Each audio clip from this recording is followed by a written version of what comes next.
The girl stood barefoot at the edge of the dirt road, dust clinging to her calves, a thin cotton dress hanging off her like it belonged to someone else, someone older, someone already broken, and when she spoke her voice didn't tremble the way adults expected fear to sound.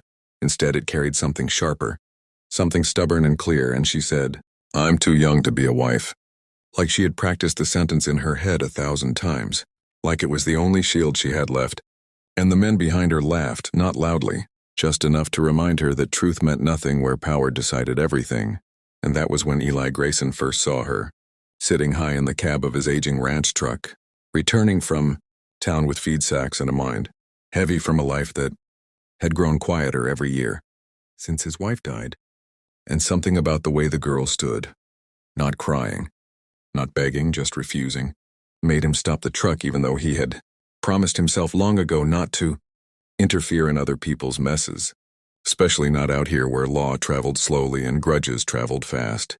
Eli was a rancher who lived alone on 600 acres of scrubland and hills, a man known for keeping to himself, for fixing his own fences and burying his own dead. And when he stepped out of the truck, boots crunching on gravel, the men turned and recognized him immediately, their smiles tightening because everyone knew Grayson Ranch didn't welcome visitors and didn't ask permission either. And Eli looked at the girl, really looked, and saw the bruises hidden beneath dirt, the way her hands clenched and unclenched like she was ready to run or fight or disappear. And he asked one simple question, "What's your name?" And when she answered, "Lila," the men interrupted, saying she belonged to her uncle now, that arrangements had been made, that it wasn't Eli's concern. And Eli felt something cold settle behind his ribs, because he had heard that word before. Arrangements, once spoken in places where children stopped being children and became property, and he said quietly, "She says she's too young," and the silence that followed felt heavier than shouting. One man spat into the dirt and said the law didn't care what a girl said. But Eli did something unexpected. He opened his truck door, nodded toward the passenger seat, and said, "Get in," not loudly, not bravely, just firmly, and Lila hesitated for only a second before running. Because when you're 13 and cornered, you learn to recognize the rare moments when escape opens its door just wide enough, and she climbed in, pulling the door shut as the engine roared back to life, dust exploding behind them as Eli drove away, not looking back, knowing that the choice he had just made would change everything. Miles passed in silence before Lila spoke again, asking where they were going, and Eli answered honestly, "Somewhere safe, if I can make it so." And when the ranch finally appeared on wide open land, a weathered house, fences stretching toward the horizon, Lila stared like she couldn't believe space itself could belong to one person. And Eli told her she could stay the night. Just one night until he figured out what to do. But nights turned into mornings and mornings into days. Because word traveled fast and danger traveled faster. And men came asking questions, and Eli lied when he had to, stood silent when lies weren't enough, hiding Lila in plain sight, teaching her how to feed the chickens, how to ride the old mare, how to breathe without flinching every time footsteps sounded behind her. And slowly, cautiously, the girl began to sleep through the night, though fear never fully loosened its grip. And Eli began to realize that protecting her wasn't just about hiding her body. It was about defending her right to still be a child in a world determined to steal that from her. But the ranch was not invisible, and the past doesn't stay buried. Just because someone chooses to stand in front of it. And as the weeks passed, threats came wrapped in politeness, then in anger, then in promises that no man could ignore forever. And Eli knew a reckoning was coming, one that would force him to choose between the quiet life he had built and the life of a girl who had trusted him with the most dangerous thing she owned, her hope. And if you're feeling the weight of this moment, if stories like this matter to you, make sure you subscribe to the channel, because this is only the beginning, and what happens next will test the meaning of courage, sacrifice, and what it truly means to protect the innocent when the world looks the other way. The trouble didn't arrive all at once. It crept in like the cold, slow, and unavoidable, first as a truck parked too long at the edge of the property line, then as unfamiliar boot prints near the creek, then as whispers carried by townsfolk who suddenly avoided Eli Grayson's eyes. And Eli knew, the way men who live close to the land always know, that the storm had already formed even if the sky still looked clear. And Lila sensed it too, because fear never truly leaves a child who has been hunted. It just learns how to stay quiet. And one evening, as the sun bled orange across the hills, she asked him in a small voice if they were going to make her go back.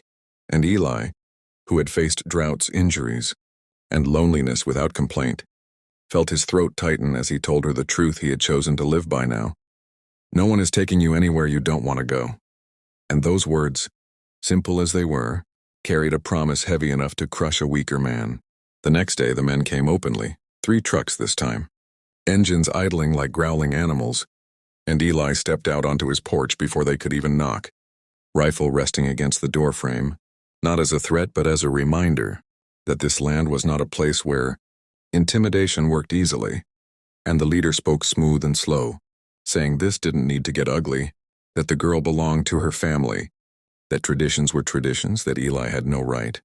And Eli answered just as calmly that tradition didn't excuse harm in family, didn't mean ownership, and when they laughed, he didn't raise his voice, didn't posture. He simply said the law had been notified, names documented, and that any further step onto his land would be considered trespassing. And that was when politeness burned away and hatred showed its teeth. Promises hissed through clenched jaws about consequences and regret. And Lila watched from the window, hands shaking, believing for the first time that someone was truly willing to stand between her and the world. The days that followed were tense and fragile. And one night the fence was cut.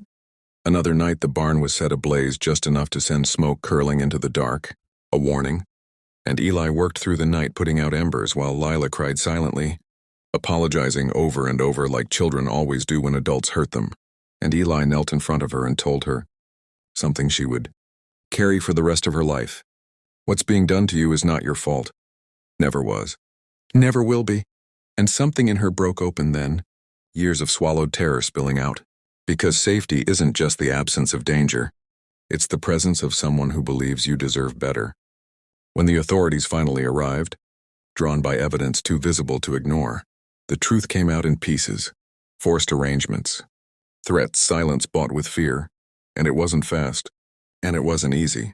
But the truth has weight, and once it starts moving, it's hard to stop. And Lila was placed under protection, her future no longer something decided in back rooms and whispered deals. And on the day she left the ranch temporarily, she hugged Eli like a child clinging to the last solid thing in a shifting world, asking if she would ever see him again. And Eli told her the ranch wasn't going anywhere, and neither was he. Months passed, seasons changed, and one clear morning a familiar car drove up the long dirt road, and Lila stepped out taller somehow, still young but no longer hunted, carrying school books and a smile that looked like freedom, because the case had ended the way it should have, with consequences, with protection, with a future returned to a girl who had nearly lost it. And Eli watched her walk across the yard knowing that saving her hadn't filled the emptiness in his life. It had transformed it, because sometimes purpose doesn't arrive as a blessing but as a responsibility you choose to carry anyway. Years later people would talk about the rancher who hit a girl and stood against a tradition that preyed on silence. But Lila would tell it differently. She would say a man believed her when no one else did, and that belief changed everything. And if this story moved you, if you believe children deserve protection, courage deserves recognition, and voices deserve to be heard, then subscribe to the channel, because stories like this matter, and the more they're shared, the harder it becomes for the world to look away. Years later, the ranch was quieter but fuller, the kind of quiet that comes from peace instead of loneliness. And Eli Grayson would sometimes sit on the porch at dusk watching the horizon glow, thinking about how one decision had rewritten 2 lives, because Lila grew up safe, educated, unbroken, returning often with stories of college, work, and dreams that once would have been stolen from her, and she never forgot the man who stood between her and a world that tried to decide her fate for her. She would say that courage doesn't always look loud or heroic. Sometimes it looks like opening a truck door and saying, "Get in," when everyone else turns away, and Eli would only nod. Knowing the truth was simpler than legend. A child asked to be heard, and an adult chose to listen, and that is where the story ends. Not with violence or revenge, but with protection, accountability, and a future restored. Because when one voice says, "I'm too young," and one heart answers, I will protect you. The world changes, even if just a little. If this story moved you, if you believe courage matters and innocent lives are worth defending, subscribe to the channel. Because stories like this deserve to be told and remembered.